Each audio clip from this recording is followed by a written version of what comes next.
যুক্তরাষ্ট্রের বিরুদ্ধে ইরানের পক্ষে যুদ্ধের ময়দানে লড়তে নামবে রাশিয়ার চেচেন আর্মি। মধ্যপ্রাচ্যের যুদ্ধ কি এখন নতুন এক মোড় নিতে যাচ্ছে?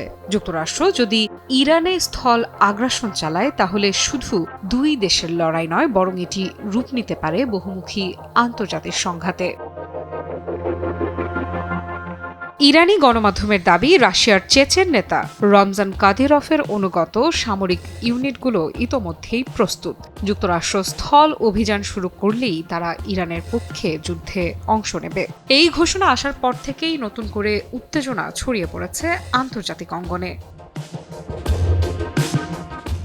এই চেচেন ইউনিটগুলো, যা কাদিরভ সি নামে পরিচিত, রাশিয়ার সঙ্গে ঘনিষ্ঠভাবে যুক্ত এবং বিভিন্ন সংঘাতে তাদের সক্রিয় অংশগ্রহণের ইতিহাস রয়েছে। বিশ্লেষকদের মতে, যদি তারা সত্যিই ইরানে মোতায়েন হয় তাহলে এই যুদ্ধের পরিধি দ্রুতই মধ্যপ্রাচ্যের বাইরে ছড়িয়ে পড়তে পারে। চেচেন বাহিনীর পক্ষ থেকে এই সংঘাতকে শুধু রাজনৈতিক বা সামরিক নয়, বরং ধর্মীয় যুদ্ধ হিসেবেও আখ্যা দেয়া হয়েছে। তারা এটিকে ন্যায় অন্যায়ের লড়াই হিসেবে বর্ণনা করছে। এই ধরনের ভাষা পরিস্থিতিকে আরও স্পর্শকাতর করে তুলছে, কারণ এতে যুদ্ধের আবেগীয় ও আদর্শিক মাত্রাও যোগ হচ্ছে।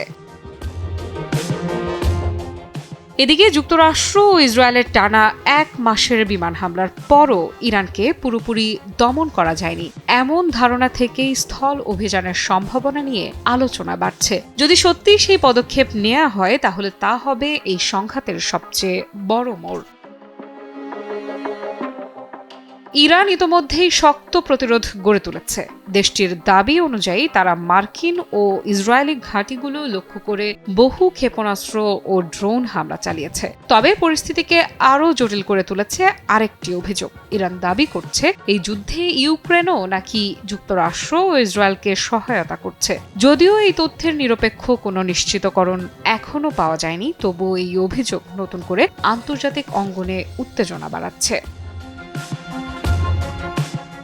বিশ্লেষকেরা বলছেন, যদি এই দাবিগুলোর সামান্য অংশও সত্যি হয় তাহলে এটি আর শুধু মধ্যপ্রাচ্যের সংঘাত থাকবে না, বরং এটি সরাসরি রাশিয়া পশ্চিমা বিশ্বের বৃহত্তর দ্বন্দ্বের অংশ হয়ে উঠতে পারে।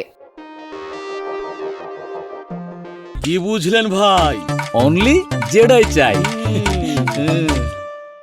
একদিকে সম্ভাব্য চেচেন বাহিনীর অংশগ্রহণ, অন্যদিকে ইউক্রেন সংশ্লিষ্টতার অভিযোগ, সব মিলিয়ে এই সংঘাত যেন ধীরে ধীরে একটি বৃহৎ যুদ্ধের রূপ নিচ্ছে, যেখানে একাধিক রাষ্ট্র ও অরাষ্ট্রীয় শক্তি জড়িয়ে পড়ার আশঙ্কা তৈরি হচ্ছে। পরিস্থিতি যেদিকে এগোচ্ছে তাতে বলাই যায় তৃতীয় বিশ্বযুদ্ধের দিকেই বোধহয় ধীরে ধীরে এগিয়ে চলেছে বিশ্ব।